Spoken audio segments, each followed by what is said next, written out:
నమస్కారం. సిసిసి న్యూస్కి స్వాగతం. గోదావరి తీరంలో పెట్రోల్ బంకుల వద్ద పెట్రోల్ డీజిల్ కోసం గంటల తరబడి వాహన చోదకులు వేచి ఉంటున్నారు. కిలోమీటర్ లెక్కన వాహనాలు నిలిచిపోతున్నాయి. ట్రాఫిక్కు తీవ్ర అంతరాయం ఏర్పడుతోంది. చమురు సంక్షోభం అసలు లేదని అధికారులు చెబుతున్నప్పటికీ కొన్ని బంకులు మూసివేయడంతో పలువురు ఆందోళనకు గురవుతున్నారు. గత 72 గంటలుగా ఇదే పరిస్థితి. ఇరాన్ అణు కార్యక్రమం, బాలిస్టిక్ క్షిపణులు, మిడిల్ ఈస్ట్లో ఇరాన్ ప్రయాణాన్ని అడ్డుకోవడానికి, అలాగే ఇరాన్ ప్రభుత్వాన్ని బలహీనపరచడానికి ఈ చర్యలు తీసుకున్నట్లుగా నివేదికలు పేర్కొన్నాయి. అమెరికా యుద్ధ నౌకలు టొమాహాక్ క్షిపణులను ప్రయోగించగా ఇజ్రాయెల్ కూడా ఇరాన్ అణు క్షిపణి కేంద్రాలపై దాడులు చేసింది.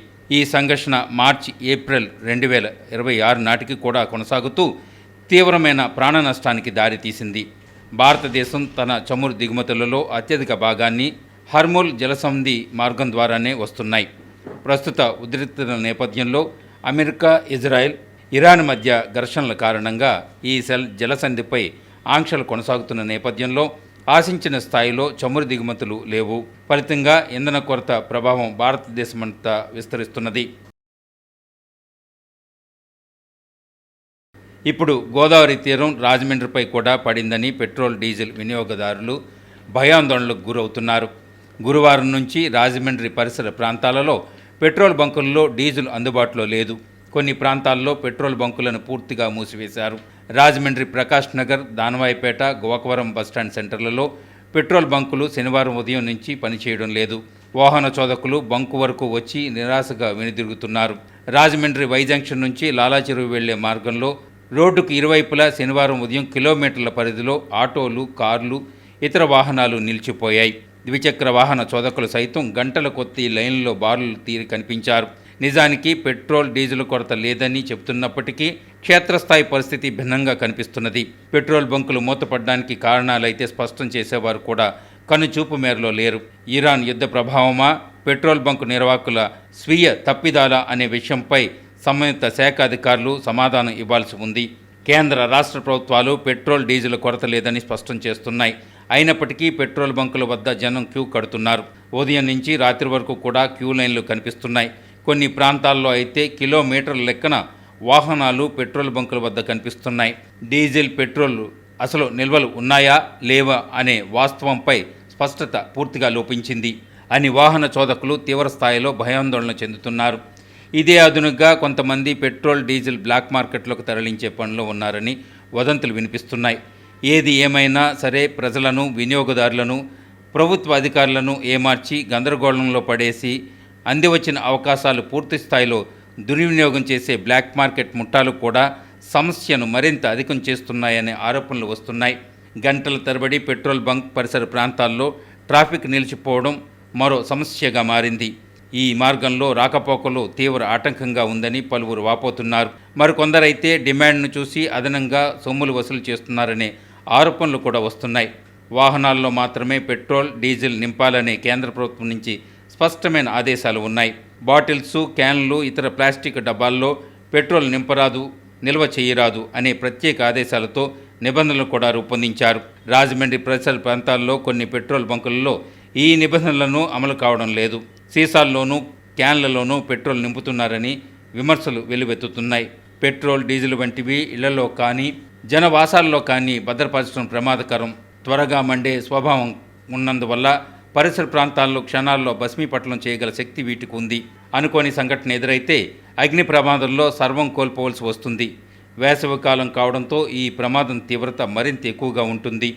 ఇదే విధంగా పెట్రోల్ కోసం గంటల తరబడి వేచి ఉండటం వల్ల మిగిలిన పనులన్నీ కూడా ఆగిపోతున్నాయని ఆవేదన కూడా ప్రజల్లో ఉంది. సామాజిక మాధ్యమాల్లో అసత్య ప్రచారాల వల్లనే ఇలాగా వినియోగదారులు అవసరానికి మించి పెట్రోల్, డీజిల్ కొనుగోలు చేస్తున్నారని ప్రభుత్వ యంత్రాంగాలు వాదన.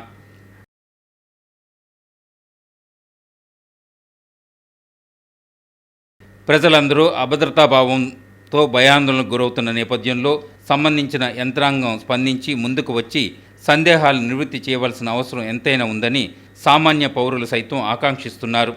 వర్తమాన పరిస్థితులను సామాజిక మాధ్యమాల మీదకి నెట్టేసి వాస్తవాలను వినియోగదారులకు తెలియచేయకపోవడం అసహనానికి గురి చేస్తోంది. నిజంగా ఇంత అలా కొరత ఉంటే ఇప్పుడే యుద్ధ ప్రాతిపదికపై ప్రజలు ఇబ్బంది పడకుండా ప్రత్యామ్నాయ ఏర్పాట్లు చేయాల్సిన బాధ్యత కూడా పాలకులదే. విస్మరిస్తే ప్రజల రవాణా స్తంభించిపోతుంది. ప్రభావం అన్ని రంగాలపై పడే ప్రమాదం పొంచి ఉంది. నిత్యావసర వస్తువుల ధరలు పెరిగిపోయి సామాన్య పౌరులు ఆకలితో అలమటించే దుర్భర పరిస్థితి రాకూడదు. వినియోగదారులు అతిగా వ్యవహరిస్తున్నారు. సాధారణంగా 1 లీటర్ పెట్రోల్ కొనుగోలు చేసే వినియోగదారుడు ఫుల్ ట్యాంక్ చేయిస్తున్నాడు. అందువల్ల సామర్థ్యానికి మించి 3 రెట్లు అధికంగా వినియోగదారులు వస్తున్నందువల్ల ఇలా సమస్య తలెత్తుతున్నాయని కొందరు పెట్రోల్ బంకు నిర్వాహకులు వెల్లడిస్తున్నారు. మరికొందరు పెట్రోల్ బంకు నిర్వాహకులు పూర్తి స్థాయిలో బంకులను మూసివేస్తున్నారు. డిమాండ్ అధికంగా ఉన్నప్పుడు ఏ విధమైన బలమైన కారణాలు లేకుండా బంకులను మూసివేయడమే సాహసం చేయరు. సమాధానం చెప్పేవారు కూడా లేకపోవడం విచారకరం. ఇంతవరకు ఏ విధమైన ప్రకటన కూడా అధికార యంత్రాంగం విడుదల చేయకపోవడం శోచనీయం. సామాజిక మాధ్యమాల్లో అసత్య ప్రచారం కారణంగా పెట్రోల్ బంకుల వద్ద వినియోగదారులు క్యూ కడుతున్నారు. అసత్య ప్రచారం కారణంగా పెట్రోల్ బంకుల వద్ద వినియోగదారులు క్యూ కడుతున్నారనే వాదన కూడా బలంగానే వినిపిస్తున్నది. గత 2 రోజులుగా శనివారం నుంచి పెట్రోల్, డీజిల్ వినియోగదారులు పాటలపై రాజమండ్రి నగరానికి చెందిన డాక్టర్ లంకా సత్యనారాయణ స్పందించారు. అధికారుల తీరుపై ఆవేదన వ్యక్తం చేశారు. ఈరోజు మరి ఏ బంకు దగ్గర చూసినా విపరీతమైన జనం ఉంటున్నారు. వెహికల్స్తోనూ, ఖాళీ టిన్నులతోనూ, సీసాలతోనూ. మరి కేంద్ర రాష్ట్ర ప్రభుత్వాలు ఎటువంటి కొరత లేదు గ్యాస్కి కానీ, డీజిల్కి కానీ, పెట్రోల్కి కానీ అని చెప్పేసి అని ప్రభుత్వాలు చెప్తున్నారు. ప్రభుత్వ అధికారులు కూడా చెబుతూ ఉన్నారు.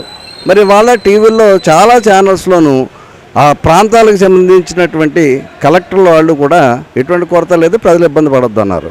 కానీ ఏ బంకులో చూసినా కానీ విపరీతమైన జనం ఉంటున్నారు. మరి కృత్రిమ కొరత సృష్టిస్తున్నారా ఏంటి ఇది? మరి వ్యాపారస్తులు కూడా బళ్ళు పెట్రోల్ కొట్టకుండా టిన్నులు తెచ్చినటువంటి వాళ్ళు కూడా సీసాల్లోనూ టిన్నులు కొట్టడం జరుగుతూ ఉంది.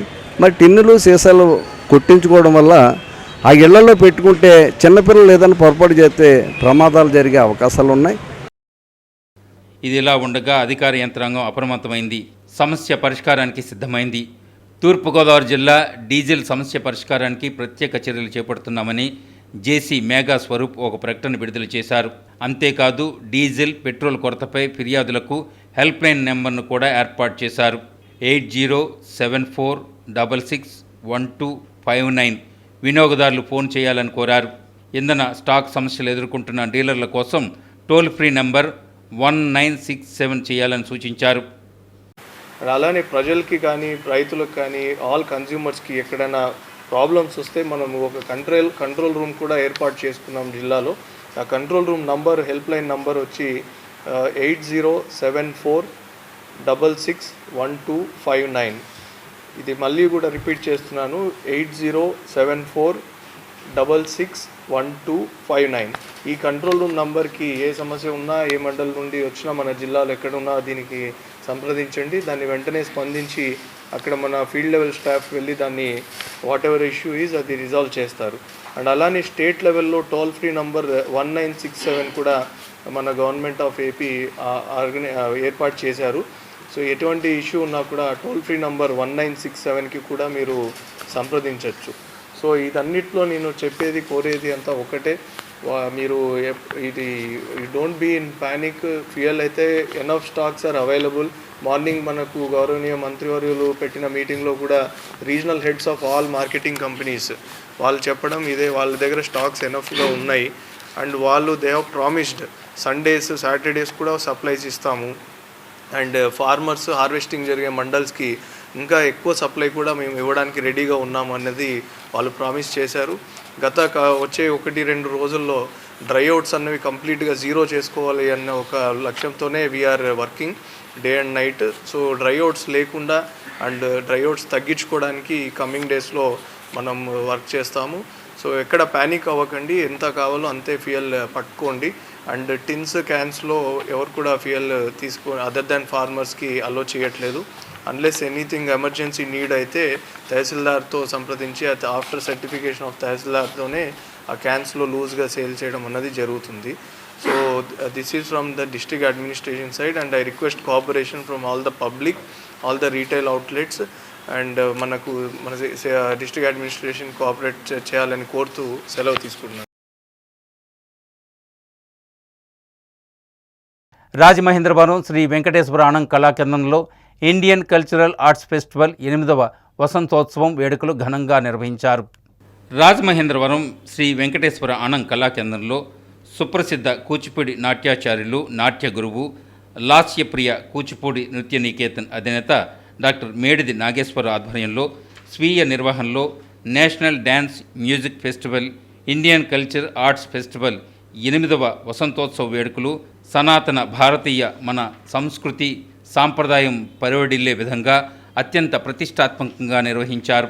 ఈ నృత్యోత్సవంలో నగరంలో ఉన్న ప్రముఖ నాట్య గురువులు, ఉభయ తెలుగు రాష్ట్రాల నుండి అనేక మంది నాట్య గురువులు, అసంఖ్యాకమైన వారి శిక్ష బృందములతో పాల్గొని చిన్నారులచే, నర్తకీమణులచే వివిధ వైవిధ్య నృత్య రీతులతో ప్రదర్శించిన నాట్యాంశములు ప్రేక్షకులను అలరించాయి. అనంతరం సంస్థ అధినేత డాక్టర్ మేడిది నాగేశ్వరరావు నాట్య గురువులందరికీ సముచిత రీతిలో గురు సత్కారములు చేసి లాస్యప్రియ ఉగాది ప్రతిభా పురస్కారములతో నంది అవార్డులు బహుకరించారు. నర్తించిన చిన్నారులందరికీ ప్రశంసాపత్రములు, బాలనందిని జ్ఞాపకులతో అభినందించి ఆశీస్సులు అందించారు. సేవా పురస్కారాలతో గురువులను, శిష్యులను, అతిథులను సత్కరించారు.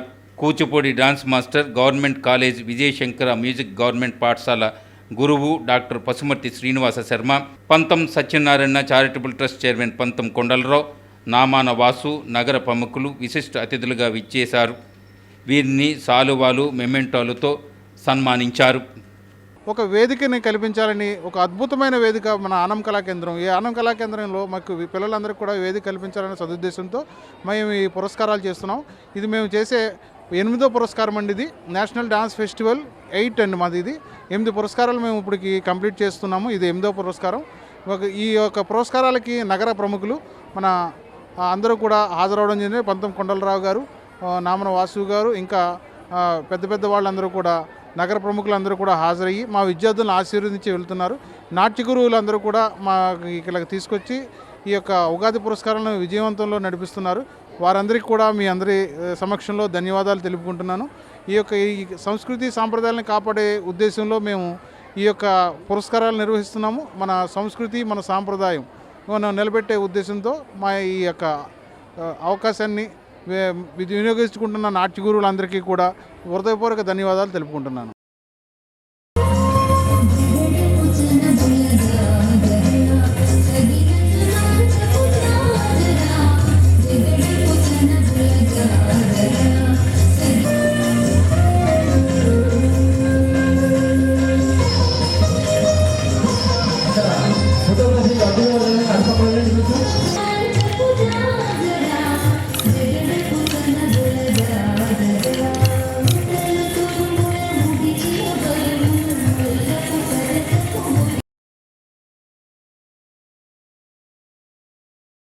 స్వీయ గణనలో స్ఫూర్తిగా నిలుద్దాం అని తూర్పుగోదావరి జిల్లా కలెక్టర్ కీర్తి చీకూరి పిలుపు ఇచ్చారు. జెండా ఊపి సెన్సెస్ 5K రన్ ప్రారంభించారు. జనగణన 2027లో భాగంగా నిర్వహిస్తున్న స్వీయ గణనలో ప్రతి ఒక్కరూ భాగస్వామ్యులు కావాలని జిల్లా కలెక్టర్ కీర్తి చీకూరి పిలుపునిచ్చారు. స్వీయ నమోద్, సెల్ఫ్ ఎన్యూమరేషన్పై ప్రజల్లో అవగాహన పెంపొందించేందుకు ఆదివారం వైజంక్షన్ నుండి కోటిపల్లి బస్టాండ్ వరకు సెన్సెస్ 5K రన్ను నిర్వహించారు. ఈ కార్యక్రమాన్ని కమిషనర్ రాహుల్ మీనాతో కలిసి కలెక్టర్ జెండా ఊపి ప్రారంభించారు. ఈ రన్లో ఉద్యోగులు, యువత, వివిధ వర్గాల ప్రజలు ఉత్సాహంగా పాల్గొన్నారు. ఈ సందర్భంగా కలెక్టర్ కీర్తి చేకూరి మాట్లాడుతూ సమగ్రంగా మరియు ఖచ్చితంగా నిర్వహించే జనగణన దేశ ఆర్థిక ప్రణాళికలకు పునాది వంటిదని పేర్కొన్నారు. సెల్ఫ్ ఎమ్యూనరేషన్ విధానం ద్వారా పౌరులు తమ వివరాలను తాము ఆన్లైన్లో నమోదు చేసుకునే అవకాశం కల్పించామని తెలిపారు. ఈ నెలాఖరు వరకు స్వీయ గణన అందుబాటులో ఉంటుందని, మొబైల్లో QR కోడ్ స్కాన్ చేసి కూడా వివరాలు నమోదు చేసుకోవచ్చన్నారు. మొత్తం 33 ప్రశ్నలతో కూడిన కుటుంబ వివరాలను స్వయంగా నమోదు చేయడం ద్వారా పారదర్శకత, ఖచ్చితత్వం పెరుగుతాయని వివరించారు. ఈ డేటా ఆధారంగా ప్రభుత్వ పథకాలు రూపొందించేందుకు ఉపయోగపడుతుందని, ముఖ్యంగా గ్రామీణ అభివృద్ధి, ఆరోగ్యం, విద్యా రంగాలకు ఎంతో దోహదం తెస్తుందని తెలిపారు. దేశ అభివృద్ధికి దోహదపడే ఈ మహత్తర కార్యక్రమంలో ప్రతి ఒక్కరూ పాల్గొని ఇతరులకు స్ఫూర్తిగా నిలవాలని పిలుపునిచ్చారు. జిల్లాలో 22 లక్షల మంది వివరాలు సెన్సస్ ఎమ్యూనరేషన్ చేయవలసి ఉందన్నారు. ఇప్పటి వరకు 3% మంది స్వీయ నమోదు చేసుకున్నట్లు తెలిపారు. రానున్న 3 రోజుల పాటు చేపడుతున్న స్వీయ నమోదులో స్వచ్ఛందంగా భాగస్వామ్యం కావాలని పిలుపు ఇచ్చారు. కమిషనర్ రాహుల్ మీనా మాట్లాడుతూ ఈ విడత పూర్తిగా డిజిటల్ విధానంలో నిర్వహిస్తున్న తొలి జనాభా గణన కావడంతో ప్రత్యేకత సంతరించుకుందని తెలిపారు. స్వీయ గణనపై ప్రజలకు విస్తృత అవగాహన కల్పించేందుకు 5K రన్ నిర్వహించామని వెల్లడించారు. పోర్టల్ ద్వారా ప్రజలు తమ మొబైల్ ఫోన్లలోనే కుటుంబ వివరాలను సులభంగా నమోదు చేసుకోవచ్చన్నారు. ఇలా నమోదు చేసిన వివరాలను సంబంధిత ఎన్యూమిరేటర్లు, సూపర్వైజర్లు క్షేత్రస్థాయిలో ధృవీకరిస్తారని చెప్పారు. మే 1 నుండి 30వ తేదీ వరకు జరిగే గణన ప్రక్రియ వేగవంతంగా పూర్తి చేయడంలో ఇది సహాయపడుతుందని పేర్కొన్నారు. స్వీయ గణనలో నమోదు చేసిన వివరాలు పూర్తిగా గోప్యంగా ఉంటాయని, ప్రజలు నమ్మకంతో మరియు ఉత్సాహంతో పాల్గొని ఖచ్చితమైన సమాచారం అందించాలని కోరారు. ఈ కార్యక్రమంలో అదనపు commissioner PV Ramalingeswar, secretary Sailajavalli, జిల్లా హౌసింగ్ అధికారి నాతి బుజ్జి, జిల్లా క్రీడా అధికారి DMM Seshagiri, DCP Naidu, manager ఎండి అబ్దుల్ మాలిక్ తదితరులు పాల్గొన్నారు. ఎన్యూమరేషన్ అనే ఆప్షన్ మన డిజిటల్లీ మన పబ్లిక్ అందరూ కూడా సెల్ఫ్ ఎన్యూమరేషన్ అనే ఆప్షన్ యూజ్ చేసుకోవచ్చు. 33 ఫీల్డ్స్ ఉంటాయి. ఈ 33 ఫీల్డ్స్ మీరే మీ హౌస్ అండ్ సోషల్ ఎకనామిక్ కండిషన్స్కి సంబంధించిన డీటెయిల్స్ కనుక ఫ్యామిలీ మెంబర్స్ ఫిల్ చేస్తే మనకు తర్వాత వచ్చినప్పుడు సెన్సస్ ఆపరేషన్స్లో వచ్చి లిస్టింగ్ చేసుకున్నప్పుడు మనకి చాలా తక్కువ సమయంలో ఎన్యూమరేషన్ పూర్తవుతుంది. అదేవిధంగా సెల్ఫ్ ఎన్యూమరేషన్ చేసుకున్నప్పుడు చెక్ కూడా చేసుకుని కన్ఫర్మ్ చేసినప్పుడు యాక్చువల్ కరెక్ట్ డీటెయిల్స్ మీరు అప్లై చేసినప్పుడు చాలా దాని వెరాసిటీ అనేది కూడా కరెక్ట్గా ఉంటుంది. ఫర్దర్ ఎన్యూమరేషన్ వచ్చినప్పుడు కూడా మనకి ఫాస్ట్గా అయిపోయే ఆప్షన్ ఉంటుంది. సో అందరూ కూడా సెల్ఫ్ ఎన్యూమరేషన్ యూజ్ చేయాలని ఆప్షన్ యూజ్ చేసుకుని ఎన్యూమరేట్ చేసుకోవాలని సెన్సస్లో కోరుకుంటాం. ఆల్ అందరూ స్టాఫ్ తర్వాత పబ్లిక్ అవగాహన కొంచెం పెంచడానికి 5K రన్ ఆర్గనైజ్ చేయడం జరిగింది. మ్యాక్సిమం ఇది ఏప్రిల్ నెలలో గవర్నమెంట్ సైడ్ నుంచి సెల్ఫ్ ఎన్యూమరేషన్ డ్రైవ్ జరుగుతుంది. సో ఒక్కొక్క డేకు వేరే యాక్టివిటీ చేస్తూ మనము పబ్లిక్ మీద కొంచెం అవగాహన పెడుతున్నాము. దాన్ని సెల్ఫ్ ఎన్యూమరేషన్ చేస్తే సెన్సస్ ప్రాసెస్ వాళ్ళకు కూడా ఈజీ అవుతుంది. సిమిలర్లీ మన ఎంప్లాయీస్కి కూడా కొంచెం ఈజీ అవుతుంది. సెల్ఫ్ ఎన్యూమరేషన్ అంటే ఈ టైం ఇది సెన్సస్ 2027 గురించి ఫస్ట్ టైం ఇది స్టార్ట్ చేయడం జరిగింది.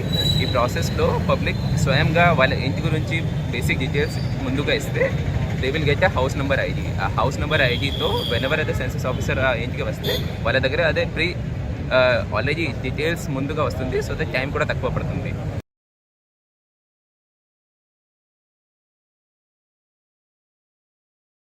కృత్రిమ కొరత సృష్టించి అనవసరంగా పెట్రోల్ కొరత వాతావరణం సృష్టిస్తున్న వారిపై చర్యలు తీసుకోవాలని రాజమండ్రి ఎంపీ దగ్గుపాటి పురంధరేశ్వరి ఆదేశాలు జారీ చేశారు. పెట్రోల్, డీజిల్ కొరతపై అసత్య ప్రచారాలను అరికట్టాలి ఎంపీ దగ్గుపాటి పురంధరేశ్వరి అన్నారు. పెట్రోల్, డీజిల్ కొరతపై వస్తున్న వార్తల నేపథ్యంలో బెంగళూరు నుండి రాజమండ్రి పార్లమెంట్ సభ్యురాలు దగ్గుపాటి పురంధరేశ్వరి జిల్లా కలెక్టర్ కీర్తి చేకూరుతో ఫోన్లో మాట్లాడారు. ఈ సందర్భంగా కొన్ని ఏజెన్సీలు, సరఫరాదారులు కృత్రిమ కొరత సృష్టించి అనవసరంగా పెట్రోల్ కొరత వాతావరణం సృష్టిస్తున్నారని ఎంపీ ఆందోళన వ్యక్తం చేశారు. అటువంటి వారిపై కఠిన నిఘా ఏర్పాటు చేసి తగిన చర్యలు తీసుకోవాలని కలెక్టర్ను ఆదేశించారు. క్షేత్రస్థాయిలో నిఘా వ్యవస్థను బలోపేతం చేయడం, సంబంధిత అధికారులతో సమన్వయం చేసుకొని పెట్రోల్ బంకులపై తనిఖీలు చేపట్టడం, అవసరమైతే ప్రత్యేక బృందాలను నియమించడం వంటి చర్యలు తీసుకోవాలని సూచించారు. అలాగే జిల్లాలో పెట్రోల్, డీజిల్కు ఎటువంటి కొరత లేదని స్పష్టం చేస్తూ అసత్య ప్రచారాలతో ప్రజలను భయాందోళనకు గురిచేస్తున్న వారిపై కఠిన చర్యలు తీసుకోవాలని ఎంపీ తెలిపారు. ప్రజలు అపోహలకు లోను కాకుండా అధికారిక సమాచారం మేరకు మాత్రమే విశ్వసించాలని, ఇంధన సరఫరా సాధారణంగా కొనసాగుతోందని తెలిపారు.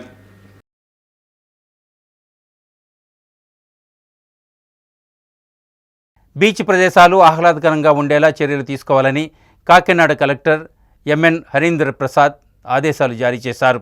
కాకినాడ రూరల్ మండలం సూర్యాపేట వద్ద ఉన్న ఎన్టీఆర్ బీచ్ ప్రదేశాలను ఆదివారం ఉదయం జిల్లా కలెక్టర్ ఎంఎన్ హరీంద్ర ప్రసాద్ పర్యాటక, మత్స్య అధికారులతో కలిసి పర్యటించారు. పర్యాటకంగా కాకినాడ బీచ్ను అభివృద్ధి చేసేందుకు ఇప్పటివరకు చేపట్టిన పనుల వివరాలను, వాటి పురోగతి, భవిష్యత్తులో చేపట్టదలిచిన నూతన ప్రాజెక్టు పనుల వివరాలను ఈ సందర్భంగా జిల్లా కలెక్టర్ అధికారులను అడిగి తెలుసుకున్నారు. ఈ సందర్భంగా జిల్లా కలెక్టర్ హరీంద్ర ప్రసాద్ మాట్లాడుతూ కాకినాడ బీచ్కు వచ్చే సందర్శకులకు ఎటువంటి ఇబ్బందులు తలెత్తకుండా అవసరమైన ఏర్పాట్లు చేయాలన్నారు.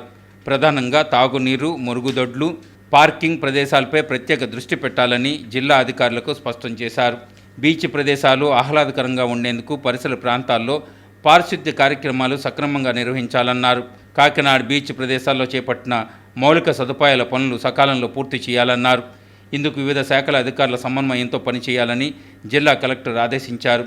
భవిష్యత్తులో చేపట్టే నూతన ప్రాజెక్టులకు సంబంధించి ప్రతిపాదనలు సిద్ధం చేయాలని జిల్లా కలెక్టర్ హరీందర్ ప్రసాద్ అధికారులను సూచించారు.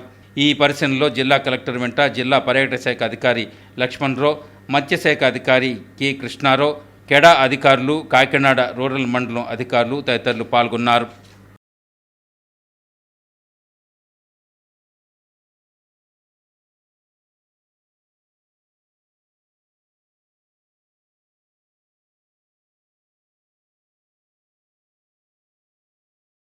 స్థానిక గోదావరి గట్టుపై వేంచేసి ఉన్న సువర్ణ శ్రీ చక్ర యంత్ర ప్రస్తారసిత శ్రీ వాసవి కన్యకా పరమేశ్వరి దేవి ఆలయంలో వైశాఖ శుద్ధ దశమి సందర్భంగా శ్రీ వాసవి అమ్మవారి జయంతి ఈ రోజున 102 మంది కన్యలచే 102 కలశములతో మంగళ వాద్యంతో ఊరేగింపుగా గోదావరి తీరంనకు వెళ్ళి పవిత్ర గోదావరి జలమును తీసుకొని వారి చేతుల మీదుగా వాసవి అమ్మవారికి వివిధ రకముల పండ్ల రసములతో అభిషేకం జరిగినది.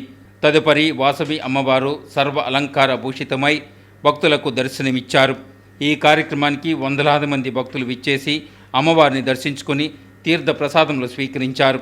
ఈ కార్యక్రమానికి secretary Rajamanyam Santosh Phanikumar, treasurer Chopparla Brahmaji, joint secretary Bolisetti Chittibabu, Vasavi భజన మండలి సభ్యులు శ్రీదేవి, కుమారి, భాగ్యలక్ష్మి, సుందరి తదితరులు పాల్గొన్నారు.